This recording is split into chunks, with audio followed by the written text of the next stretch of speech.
भोजपुरी में एक और अहिरान स्टार पैदा ले लिए हैं, ठीक ना। जे कि हम अपना से पैदाइशी कइले बनी। जे कि अहिरान स्टार हमें उहो हम मानतानी। लोग मानो या ना मानो, हम अहिरान स्टार मानतानी। जे कि अहिरान स्टार मानो चाहे विवाद स्टार मानो, दोनों बात बरोबर बा, ठीक ना। कैसे हरदम गाना इनकर विवादे में रहेला, ठीक ना। हमारा जब गाना ई गावेला नु तब हमारा दिल खुश हो जाला कि हाँ एक और गाना विवाद पे आई। जैसे सोम्या पोखरेल पे एक वीडियो बना रहे। सोम्या पोखरेल कहल रहे कि पवन सिंह कौन है। अच्छा इनकर बोलल ना चाहता है पवन सिंह कौन है, जानत रही पहले भी वीडियो बना दे रही तब भी। लेकिन चलो सॉरी, गलती हो जाला केहू से, कोनो इंसान से। वैसे मैंने अपन जोश में आके होश खो केहू जोश में आके होश खो जाला, ठीक ना। तो अपन जोश में आके होश खो देली, बोल देली, कोनो बात ना। बाकी पवन सिंह के बोल रही पवन सिंह कौन है, ओ पर लालू राज यादव के गाना रिलीज हुई आइल मार्केट में, एकदम बहुत बवाल मचा दिलस, ठीक ना।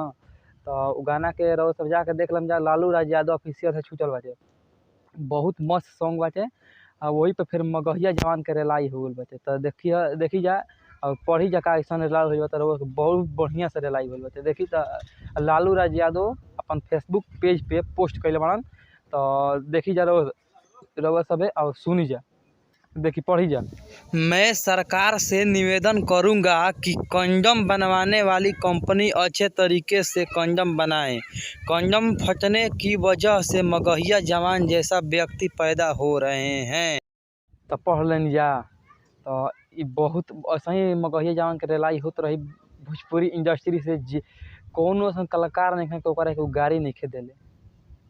निमनो कलाकार के चाहे खराबो कलाकार के गाड़ी काहे देबो। तू अपन कालापन देखावत हाथ से, तू गाड़ी देते रही।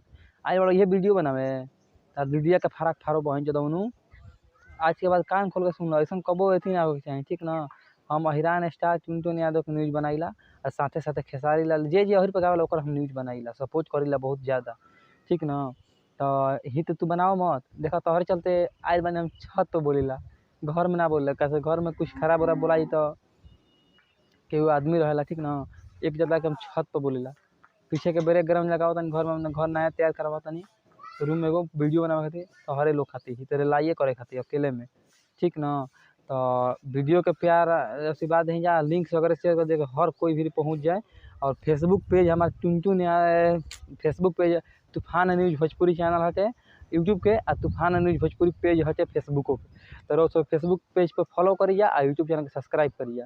और दिल से धन्यवाद। और वहीं लालू भैया तारा तो दिल से धन्यवाद के वहीं रिलाई करत रह मगैया। जय हो राम परिवार, जय हो भोजपुरी समाज।